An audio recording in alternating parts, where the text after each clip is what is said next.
Bueno, bienvenidas y bienvenidos a todos quienes vean esta grabación de una entrevista más dentro del ciclo de conversaciones en torno del litigio de interés público que integra el contenido creado este año desde la Secretaría de Acción de la revista de Interés Público como parte del contenido, decía, del número 9 de la revista de Interés Público, o REDIP, como también le llamamos, en su año número 8. Y bueno, estamos en este ciclo de conversaciones invitando a varios actores que de alguna manera tienen incidencia dentro de la práctica del litigio de interés público, ya sea desde una mirada práctica y con su aporte profesional o también teórica.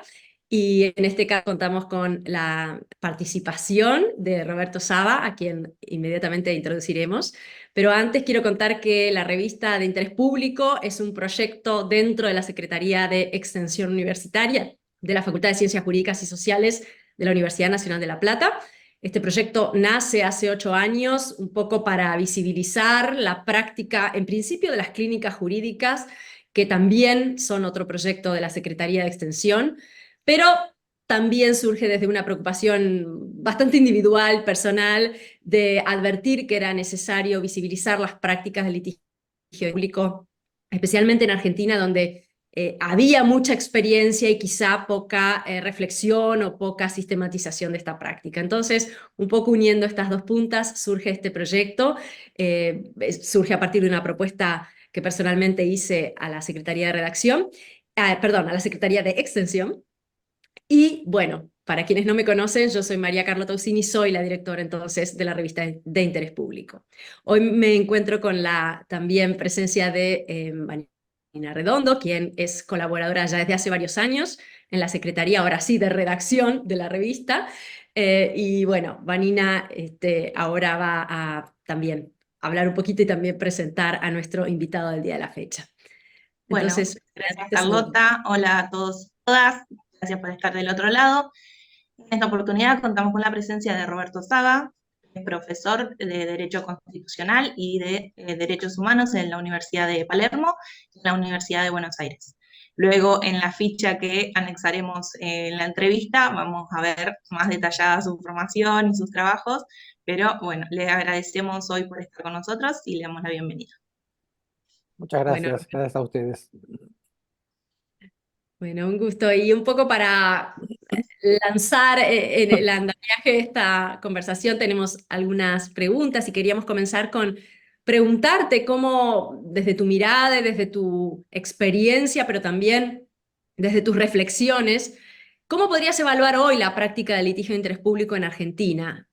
Si tenés alguna posición tomada. Bueno, sí, cómo no. Bueno, primero, muchísimas gracias por la invitación a hacer la entrevista y felicitaciones a ambas y a la gente que trabaja en la revista por sostener el proyecto tantos años. Sabemos que no es fácil y particularmente en un tema como este, que bueno, a veces resulta complejo discutir sobre estos proyectos en un contexto, digamos, que no puede no ser culturalmente, digamos, el más confortable, ¿no? Para esto, no por nada en particular, sino porque no está inmerso en nuestra tradición, cultura jurídica, ¿no?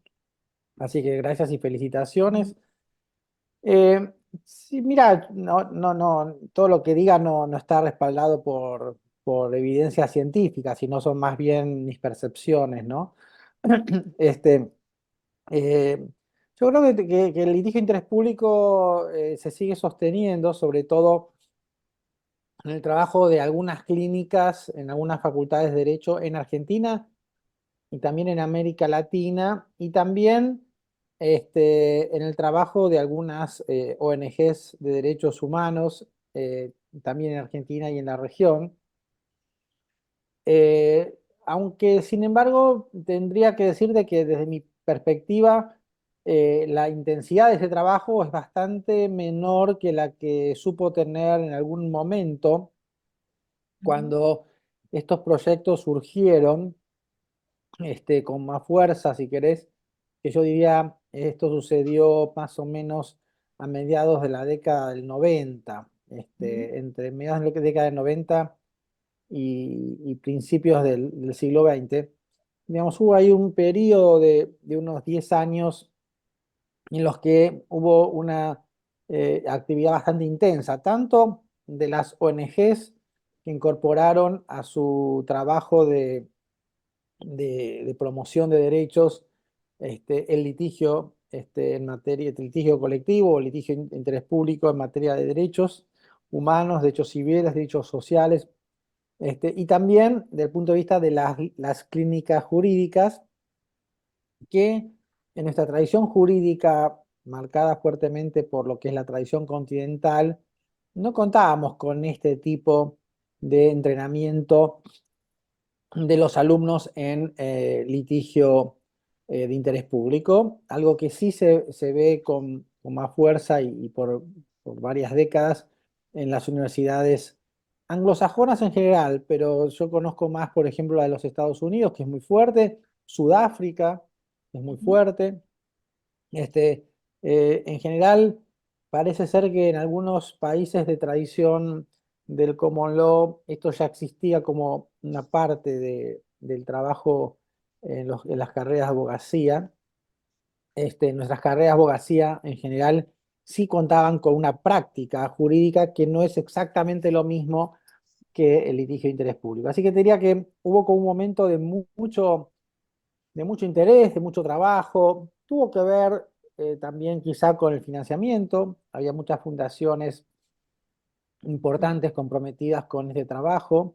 Las dos internacionalmente más conocidas que han financiado este tipo de litigio en la región son la Fundación Ford y la Fundación el Open Society.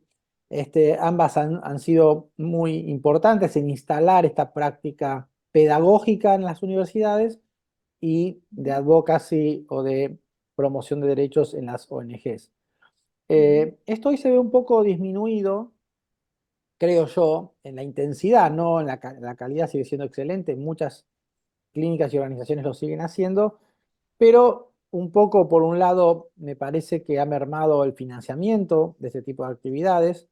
En otros países, como los que mencioné, el financiamiento proviene fundamentalmente de las propias universidades. En las nuestras esto no sucede generalmente.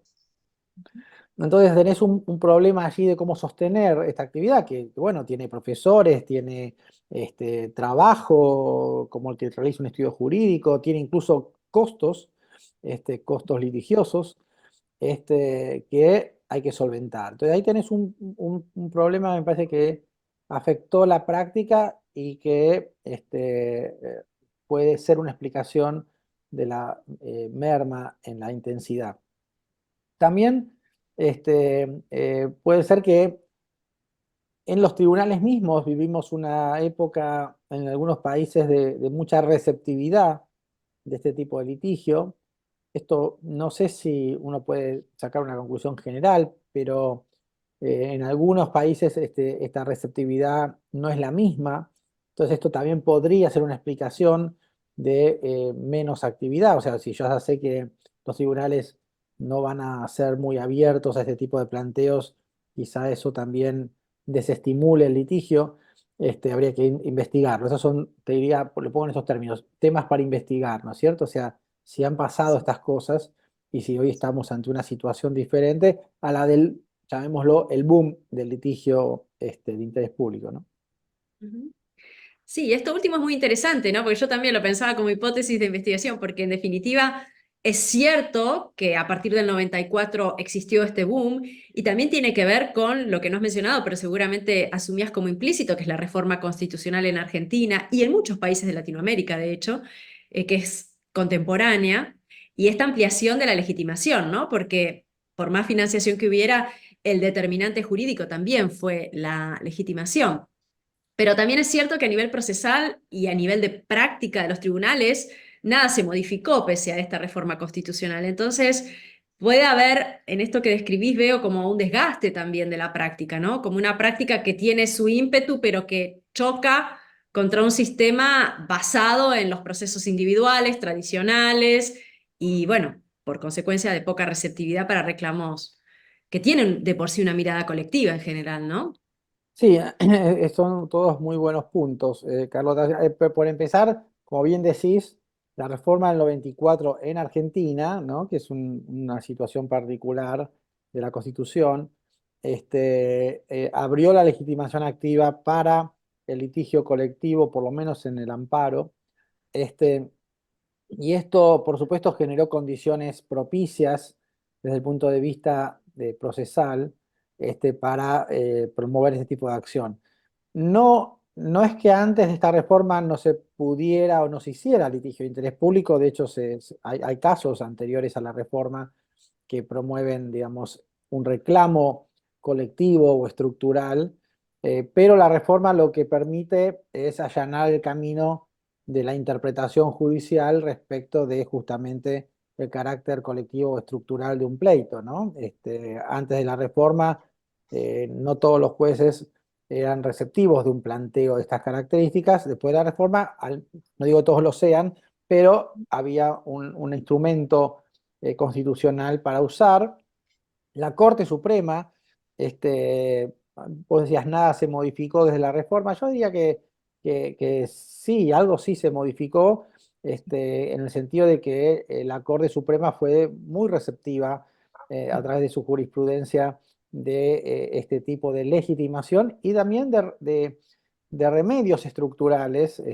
Si uno piensa, por ejemplo, en el paradigmático caso Verbitsky de sobrepoblación carcelaria, por ejemplo, el caso Mendoza de temas ambientales, el caso Badaro en temas de sistema jubilatorio.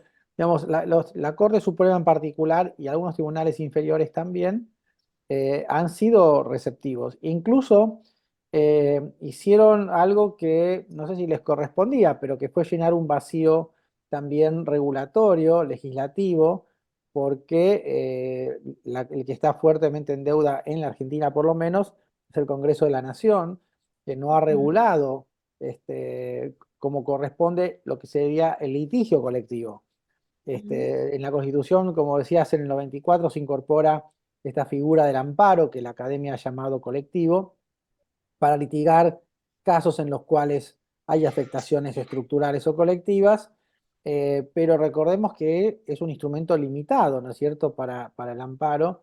Pero luego tenemos todo un campo interesante de ampliación de legitimación en el litigio ordinario, y eso requeriría cambios procesales que el Congreso no ha encarado. Entonces, la Corte fundamentalmente y los tribunales han tenido que llenar ese vacío, ¿no es cierto? Por ejemplo, el famoso caso Alavi, que establece ciertos parámetros para poder avanzar con este tipo de litigio.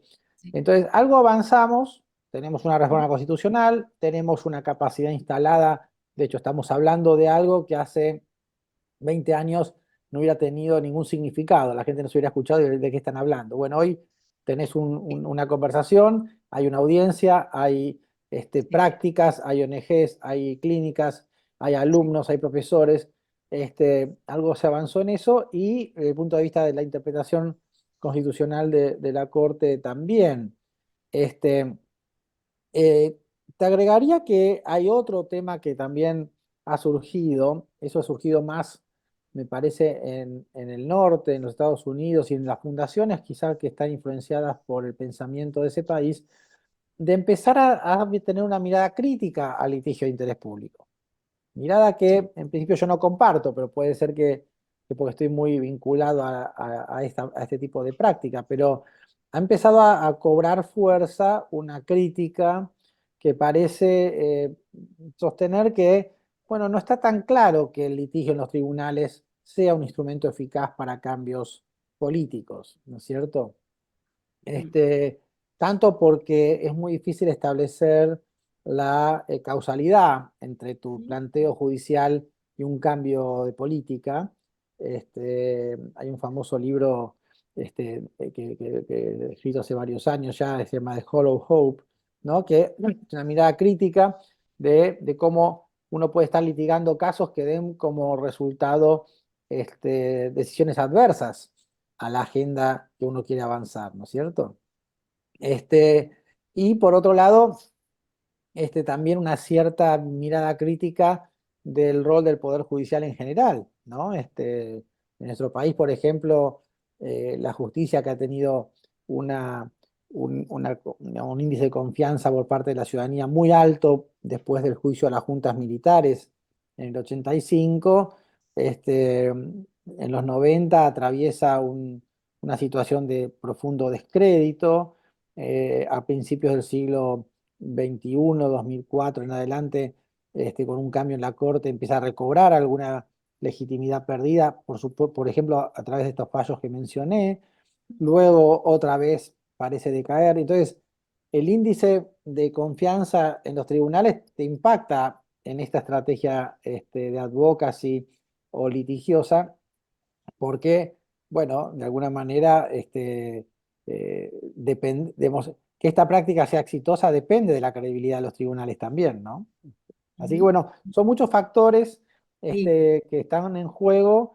Yo por un lado, para ser equilibrado, diría, no, creo que avanzamos un montón, creo que tenemos un progreso importantísimo, tanto en materia normativa, constitucional, interpretativa, prácticas, y también tenemos nuevos desafíos, ¿no? O sea, problemas que no teníamos, por ejemplo, en los 90 y que ahora tenemos y que hay que ver cómo se encaran. sí. No, y es muy interesante porque además tu mirada rescata un relativo optimismo que me gusta y comparto. Y yo en realidad solo me refería a que no se había hecho a nivel legislativo, que es lo mismo que señalaste.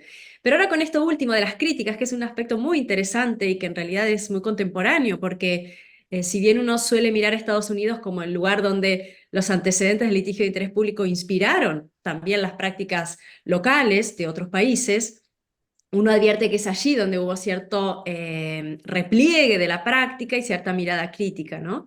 Y esto me lleva también a pensar, por supuesto, que dependemos de los tribunales y dependemos de esa regulación procesal, en definitiva, y esto quizás sea la fragilidad, ¿no?, del litigio de interés público como práctica, porque es una práctica que tiene todos estos elementos y se apoya en ellos y no alcanza con tener legitimación o financiamiento o una corte, digamos, proactiva, sino que tienen que estar todos estos y otros, como cierta actitud de la ciudadanía, cierta actitud de la sociedad civil.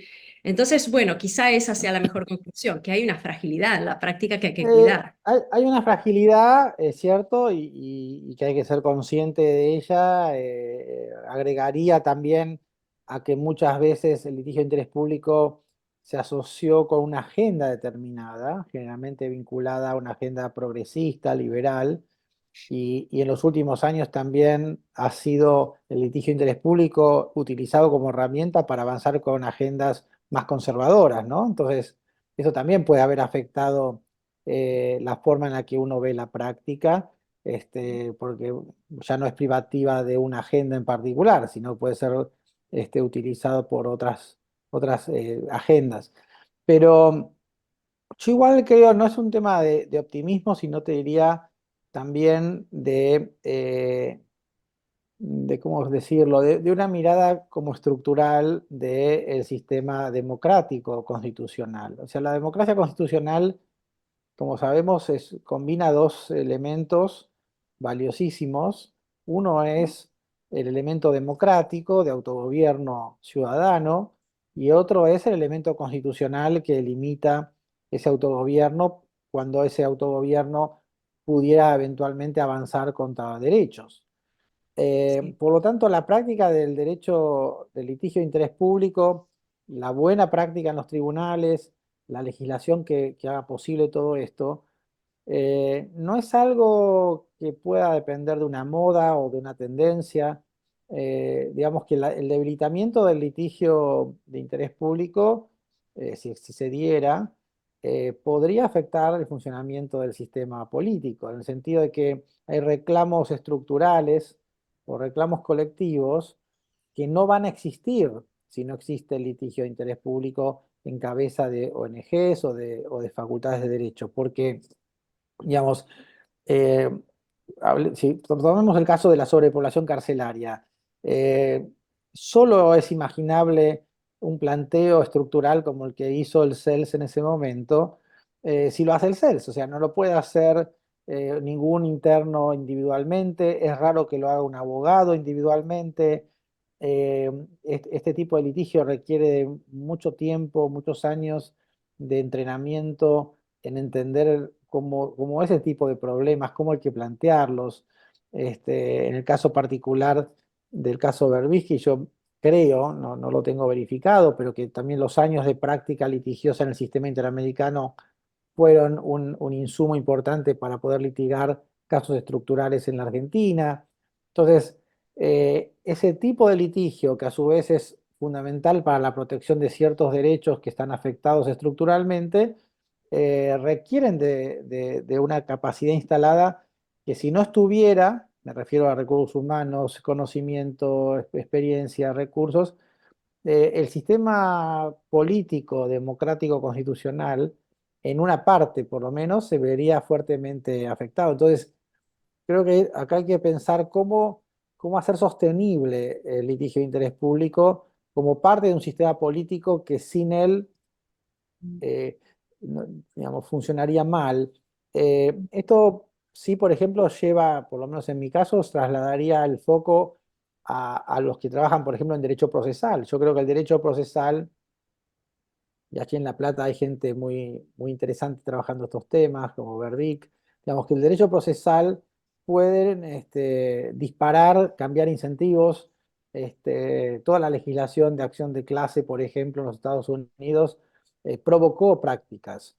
Hay un artículo muy lindo del profesor Owen Fish sobre la política de las acciones de clases, que tradujimos en la Universidad de Palermo hace muchos años, donde justamente lo que PIS trata de demostrar es cómo el cambio procesal que diseña la acción de clase, al depositar el incentivo del litigio en el interés de los abogados de promover ese tipo de causas para, digamos, como actividad profesional y que le implica recursos, puede ser un incentivo para generar ese tipo. O sea, tengo que pensar en un litigio de interés público, un litigio colectivo, uso indistintamente porque no son todo lo mismo, ¿no? Pero un litigio de interés público barra colectivo, barra estructural, que sea sostenible, ¿no? Y no que sea dependiente de, no sé, si una fundación dona dinero, si una profesora está o no está en la facultad. Digamos, hay que pensar cómo hacer sostenible esta práctica.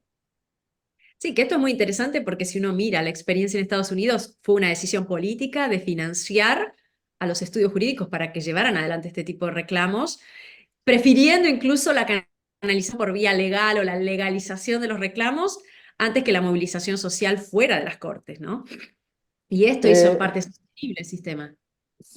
Son varias cosas, esa es una. Te diría que el litigio, lo que llamamos el litigio de interés público, el litigio colectivo, por ejemplo, asociado a lo que fue el movimiento de derechos civiles, estamos hablando de los años 40, 50, tuvo que ver con una práctica de advocacy política muy interesante, efectiva, que además no mira solo la corte. Esto es algo que también quizá en Argentina estamos generalmente mirando mucho a la corte, pero una característica del movimiento de derechos civiles en Estados Unidos fue que llegar a la corte, por ejemplo, con el caso Brown en 1954, fue el final de un proceso de muchísimo litigio a nivel estatal y a nivel inferior, ¿no? Con lo cual vos vas como agujereando el queso como un gruyère que se va llenando de agujeros hasta que finalmente llegás a la corte. Pero es un proceso, ¿no? No es que el primer caso que llegó de reclamo sobre desigualdad estructural de afrodescendientes llegó con el caso Brown. O sea, hubo mucho trabajo a nivel, entonces era parte de una estrategia política.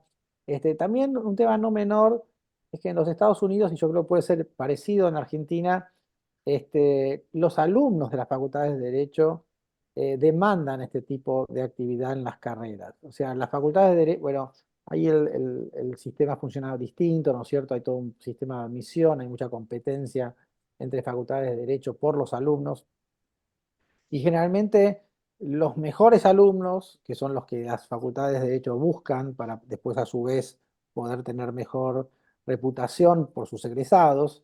Digamos, los mejores alumnos tienden a buscar las facultades de Derecho que tienen este tipo de enseñanza clínica, porque les parece más interesante, porque les parece que aprenden más, que se divierten.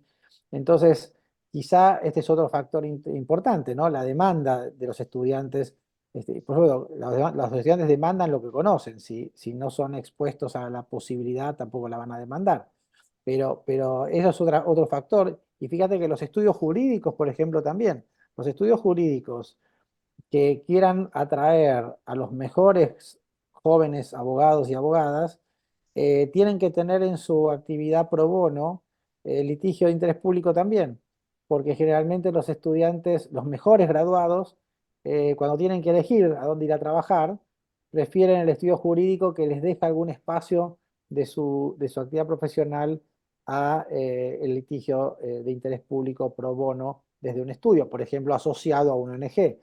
Interesante. Hay muchos factores Sí, que acá se han intentado, no sé, no conozco muy bien los resultados, pero se han intentado todos, o sea, se han intentado incluir esto en la currícula de las carreras de abogacía, se ha intentado también incluir en los estudios jurídicos la práctica del pro bono, etcétera. Pero bueno, todo esto requiere de muchos años de trabajo y bueno, capaz que estamos en algún estadio de ese proceso, ¿no? sí. Bueno, hay un aspecto que sí vale la pena mencionar en este texto, que es que, por ejemplo, las clínicas dentro de la Facultad de Ciencias Jurídicas y Sociales, lo que he mencionado, sí tienen un espacio reconocido. Por supuesto, no es obligatorio, pero es efectivamente así, ¿no? Es esta exposición a los estudiantes la que genera la intención de conocer, hay una convocatoria, genera curiosidad, hay quienes se acercan. Estuvimos también entrevistando al profesor Martocci, quien tiene a cargo una de las clínicas, y hablábamos de esto, ¿no? ¿Qué es lo que genera que alguien se acerque, que alguien se vea motivado para involucrarse con estos casos? Y bueno, es una alquimia muy especial, naturalmente, ¿no? Que tiene que ver con conocer, tiene que ver con una disposición de carácter, pero es muy interesante cuando efectivamente las facultades proponen este espacio y lo disponen, ¿no? De una manera relativamente estable para acrecentar esto.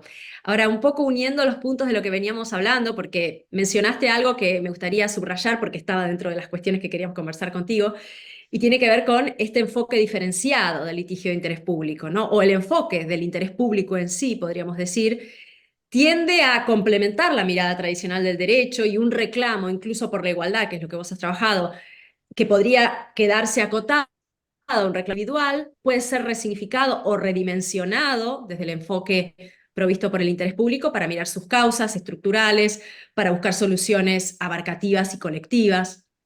Y como esto ya lo respondiste, porque evidentemente que el interés público entonces genera esta mirada y complementa la mirada tradicional y es útil en cuanto a estructura de litigio para canalizar estos reclamos.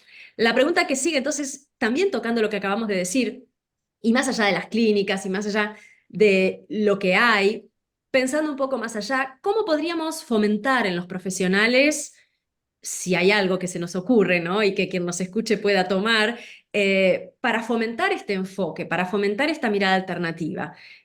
Porque sabemos que no hay de por sí una estructura donde esto sea canónico, ¿verdad? Esto naturalmente es excepcional, pero quizá, bueno, a mí se me ocurre una que es puntualmente la que hice con este proyecto, que es comunicar, difundir y generar conciencia que también abarque a los profesionales. Pero no sé si en la conversación podemos juntos pensar en alguna alternativa adicional. Ya, sí, obviamente la primera acción que se me ocurre tiene que ver con una acción educativa, ¿no? O sea, hay algo, hay un factor importantísimo que es que estos temas se discutan, por ejemplo, en las facultades de Derecho, ¿no?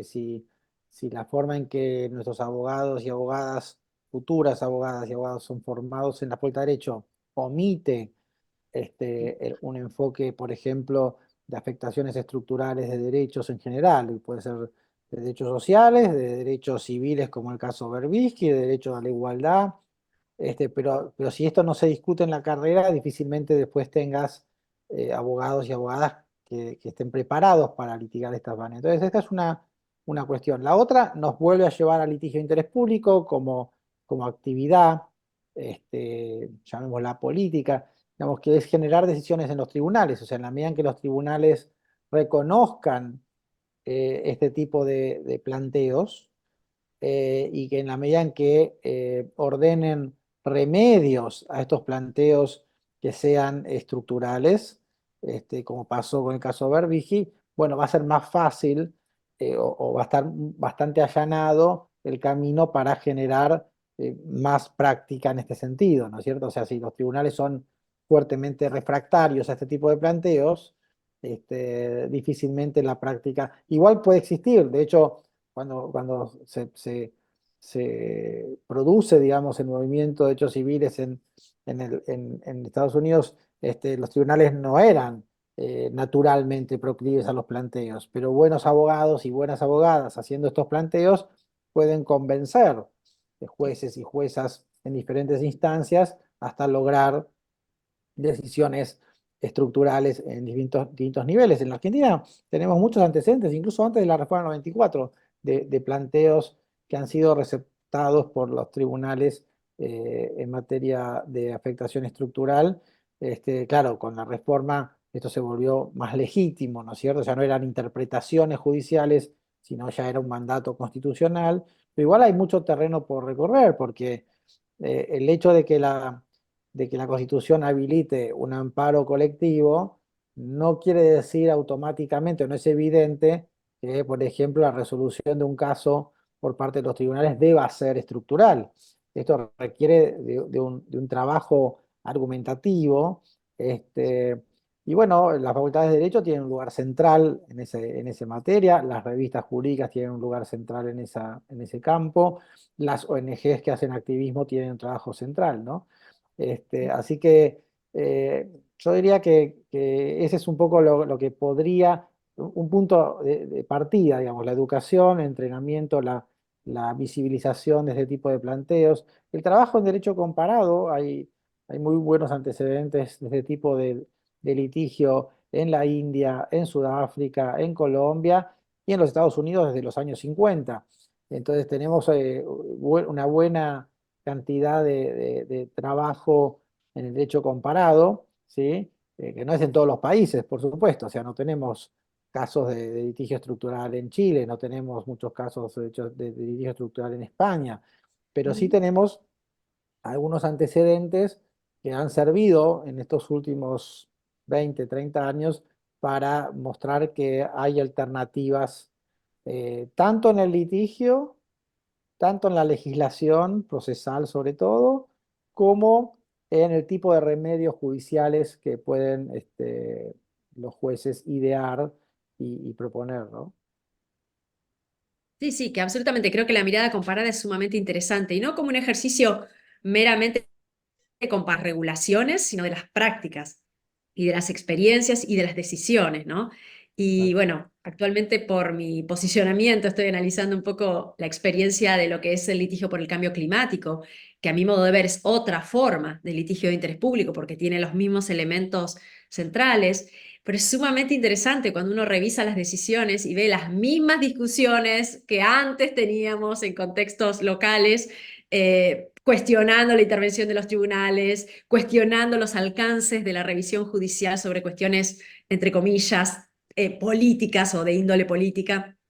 Y entonces uno aprende porque claramente que la evolución puede ser mucho más rápida si uno realmente se comunicara y abrevara en aquellas decisiones que han podido, digamos, decidir y resolver estos dilemas de una manera pragmática probablemente, pero útil a los efectos de las causas que se defienden, ¿no? Claro. Entonces creo que este es un punto muy interesante. Sí, sí, sí. Mm. Yo creo que bueno, como bien dijiste también, muchos de los que empezamos con esto en Argentina ya hace 30 años, lo vimos funcionar en otros lugares, ¿no? A mí me tocó, por ejemplo, ir a una reunión de clínicas jurídicas y litigio de interés público a mediados de los 90 en Sudáfrica, donde nos juntamos con gente que estaba haciendo esto en Hungría, en África, en Europa hay pocos países que Sí. trabajen esto. Yo creo que no es una casualidad, creo, es una hipótesis que generalmente me produce algunos conflictos con mis colegas y amigos civilistas, pero yo creo que hay algo en la tradición continental que dio una mirada muy, muy científica del derecho, que tiene resistencia a este tipo de prácticas, porque la práctica del litigio de interés público supone que el litigio es un ámbito de trabajo político, pero no un trabajo político en el sentido No, partidario, sino un trabajo político en el sentido de discutamos cuál es el alcance de los derechos constitucionales, cuál es el alcance de los derechos que están en los tratados internacionales de derechos humanos, y eso lo vamos a discutir en los tribunales con la otra parte y con los jueces.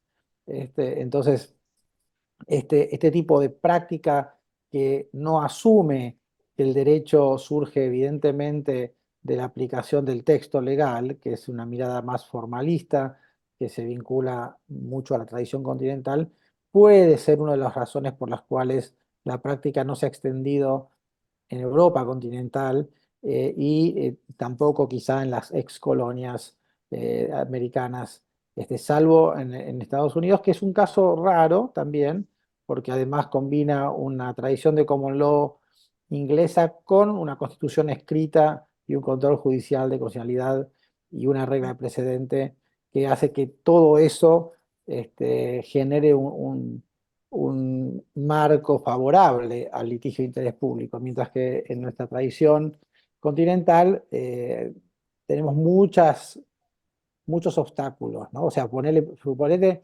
el solo hecho de no contar, me acuerdo cuando empezamos con esta práctica, una de las cuestiones era cómo superar el hecho de que no contamos con una regla de precedente, ¿no? Donde lograr una conquista en un caso de discriminación, aunque no sea estructural, que sea una discriminación basada en tratos arbitrarios, ¿cómo generaría eso un precedente en un sistema jurídico que no tiene regla de precedente, por lo menos no la tiene en en el mismo sentido que el common law? Entonces, ¿cómo hacemos? Me acuerdo que en ese momento lo que decíamos es, bueno, vamos a utilizar la comunicación, la difusión, la educación a través de los medios de comunicación como forma de instalar estos precedentes, que sea más una cuestión cultural, ¿no? De haber avanzado en un tema y que los medios sean un poco la caja de resonancia de ese avance porque no teníamos el instrumento legal, seguimos sin tenerlo, de la regla de precedente. Y eso es sí, algo justamente particular de la tradición continental, ¿no es cierto? Entonces, eh, estas importaciones necesitan de muchos ajustes, ¿no? sí. Importar esta práctica requiere pensar muchas cosas que no son iguales a las de aquellos lugares donde la práctica se origina. Por supuesto. No, esto es muy interesante porque en definitiva te escuchaba con esto último de difundir el precedente y digo, bueno, y hacer carne ese concepto del derecho como razón pública, ¿no? Que en definitiva eso que deciden los tribunales son los valores que como comunidad abrazamos y que están definidos en esa decisión y que se hagan carne de los ciudadanos. Y, y creo que en muchos aspectos esto termina sucediendo, o sea, es feliz un poco ese intento de expandir esas decisiones al sentido común, ¿no? Y la gente adopta muchas veces.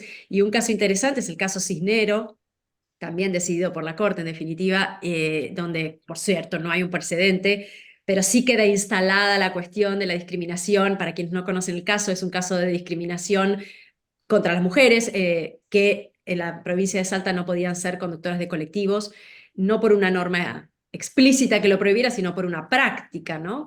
Digamos, inveterada, consolidada y de difícil remoción en una sociedad relativamente conservadora, pero que a partir del fallo genera, creo que en toda la sociedad argentina, una conciencia de, bueno, eso no puede suceder y eventualmente cualquier analogía con ese caso va a ser tomada por la sociedad como algo a revisar, por lo menos, o a no aceptar de plano. Ah, exacto, sí, Entonces, sí, ahí tenés un muy buen ejemplo. Pasó también con Fredo hace 30 años, sí, sí, cuando la empresa no contrataba mujeres. Entonces vos no tenés un precedente obligatorio, pero pusiste en evidencia una práctica que con la legitimidad de una decisión judicial, pusiste en evidencia una práctica inaceptable en un contexto donde la Constitución y los tratados nos dicen que las personas son iguales ante la ley. Entonces, ahí tenés algo que, digamos, se puede hacer, digamos, no necesitas trabajar solo sobre la regla, sobre una regla obligatoria de precedentes, sino también sobre esta generación de conciencia. Incluso algo interesante en el litigio de interés público que ya se torna una especie de verdad repetida, pero en el litigio de interés público no solo se concibe como un éxito la victoria en un caso, muchas veces la derrota en un caso puede ser muy útil para avanzar en el reconocimiento de un derecho. O sea, cuando se pone en evidencia que el derecho interpretado por los jueces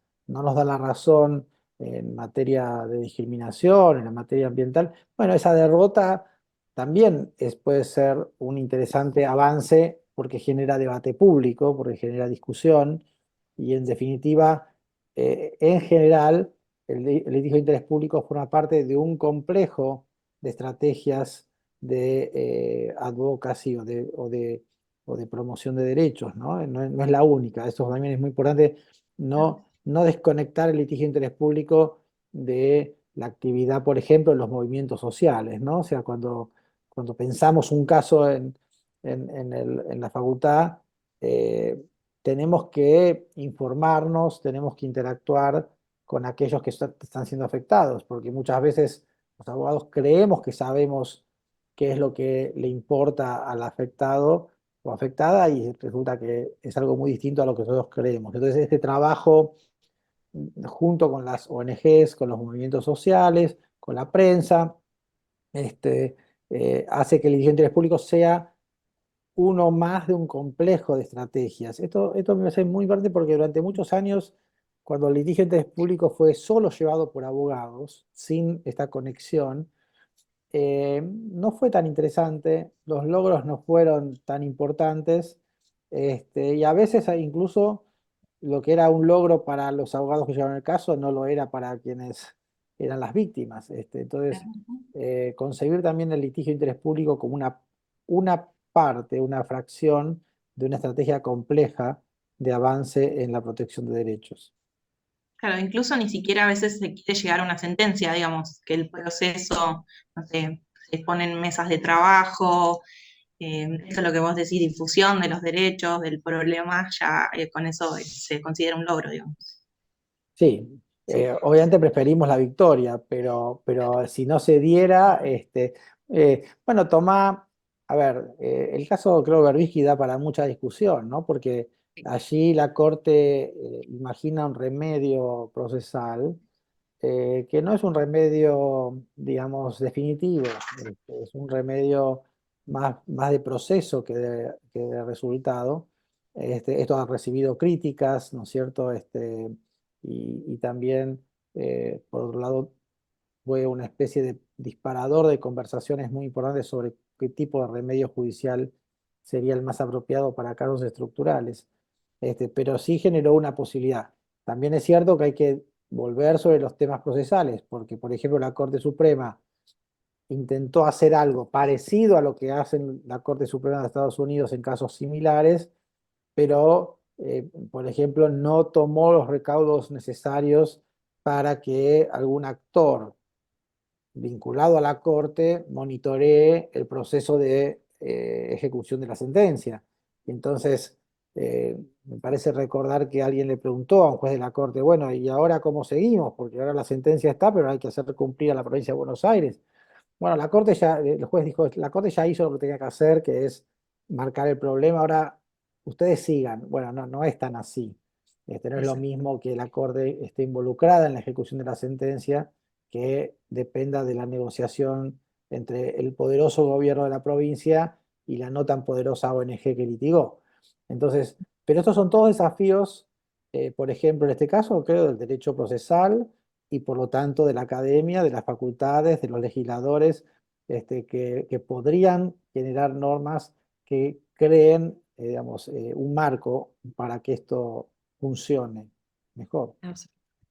Sí, sí, absolutamente. Y de hecho es interesante, ¿no? Porque el caso Berbisky 2, digamos, tiene lugar porque pasan demasiados años sin que nada absolutamente cambie y genera la oportunidad de discutir, incluso a nivel procesal, estas cuestiones, ¿no? De hasta dónde dura la fase de ejecución y, por tanto, la jurisdicción de un tribunal. Y la Suprema Corte intentó decir que la Corte en su momento, bueno, yo ya hice todo lo que tenía que hacer, pero la situación lleva a que efectivamente se dé intervención a estos controladores como para lograr la eficacia y Claro. esperaremos a ver qué sucede. Sí, pero ahí tenés también, bueno, el contexto, ¿no? Porque yo creo que la Corte en su actual composición no es una Corte tan proclive a intervenir en este tipo de casos, como lo era la Corte que estuvo en el caso de Berbisky, ¿no? Entonces, esas son algunas situaciones de contexto que obviamente van a ser muy relevantes.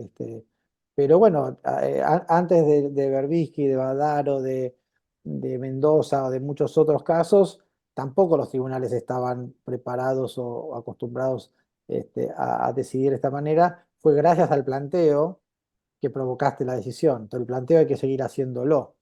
Este, el Sí. contexto puede o no ser más o menos propicio, pero el planteo hay que hacerlo de todas maneras, ¿no? Perfecto. Bueno, y un poco para cerrar y condensando esto último, la pregunta sería, ¿cómo ves, si querés animarte a pensar, cómo ves el futuro del litigio de interés público en Argentina? Un poco tomando en cuenta lo que venimos diciendo, de lo que ha sucedido, de cuánto se ha avanzado, de las dificultades y de lo que queda por hacer y tu perspectiva respecto de esto último. Sí, mira, creo que en los programas de abogacía que se tuvieron que reformar, muchos de ellos a raíz de la acreditación de las carreras, esta idea se introdujo en los programas de abogacía, o sea, de que había no solo que en la carrera formar abogados y abogadas en el conocimiento del derecho, sino también en la incorporación de ciertas habilidades entre las cuales se encuentra el diseño de estrategias litigiosas complejas. Entonces, te diría que eso es algo promisorio, ¿no? Las facultades hoy cuentan con este elemento en los programas de estudio que no estaba antes. Esto no quiere decir que todas las facultades van a tener excelentes clínicas jurídicas, porque eso va a depender de muchos factores, pero el tema está puesto ahí en los nuevos programas de estudios de las carreras de abogacía. Como decíamos, hoy hay jurisprudencia que también no teníamos antes, por lo tanto eso también es útil para el futuro. Este, Creo que el desafío pasa más por justamente cómo superar algunos escollos que hagan sostenible la tarea, que no dependa de algunas personas excepcionales que en una carrera de abogacía dicen, Yo quiero hacer esto", o que no dependan en una ONG que tenga financiamiento. Yo creo que acá tiene que haber algún tipo de diseño más estructural de la práctica. Creo que es en la India donde, por ejemplo, un porcentaje, no sé qué ingreso del presupuesto va destinado a este tipo de litigios. Digamos, pensar algunas Sí, formas creativas de hacer sostenible la práctica, sí, porque es necesaria para el sistema político. O sea, no es una práctica que también hace mejores abogados y abogadas, también avanza con derechos de sectores, pero además un sistema, como un poco plantea FIS en ese artículo, o sea, no, un sistema político donde no hay incentivos para reclamar en los tribunales por derechos o por derechos colectivos, este, hace que el sistema político constitucional se vea debilitado, ¿no? Entonces, ese es como el desafío a futuro, cómo pensar. Yo creo que para esto hay que tener mucha creatividad, imaginación, hay cosas en el derecho comparado que se pueden tomar como inspiración. Hay reformas procesales que se podrían hacer, hay reformas de otro tipo que se podrían hacer, educativas, y como también decías vos, creo, culturalmente, cómo generar estas discusiones, cómo dar capacitación a los profesores. Este, no es sencillo, porque como te digo, por ejemplo, algunas facultades que yo conozco empezaron haciendo el litigio de interés público con casos reales y por muchos problemas vinculados a cómo hacerlo, sí, terminaron trabajando sobre casos hipotéticos, por ejemplo. claro. ¿Sí? lo cual no está mal, pero ya no es lo mismo, porque no es litigio, o sea, es un entrenamiento, está muy bien. Pero, por ejemplo, ahí tenés un problema que tiene que ver con el diseño de la currícula. Una clínica jurídica tiene alumnos que, por empezar, no son full time, no son de tiempo completo. Las clínicas en general donde funcionan mejor tienen que ver con alumnos que se dedican a esto mucho tiempo. Profesores de tiempo completo que se dedican a esto mucho tiempo. O sea, es como tener un estudio jurídico. Vos no puedes tener un estudio jurídico 2 horas por semana. Entonces, necesitas profesores y profesoras con dedicación, alumnos con alguna dedicación. Puedes tener becas, por ejemplo, para quienes quieran trabajar en la clínica, un ejemplo. Sí. Este, eh, necesitas, por ejemplo, también pensar cómo resolver la cuestión de el tiempo limitado que el alumno le dedica a esto, en el sentido de, no sé, si la clínica la cursa en un cuatrimestre, el profesor de clínica tiene un problema, que es cada 4 meses, cada 6 meses, tiene que renovar el staff del estudio jurídico. En esas cosas, no Sí. piensa en un estudio jurídico que cada 6 meses tiene que cambiar a todos los abogados. Bueno, no funciona bien.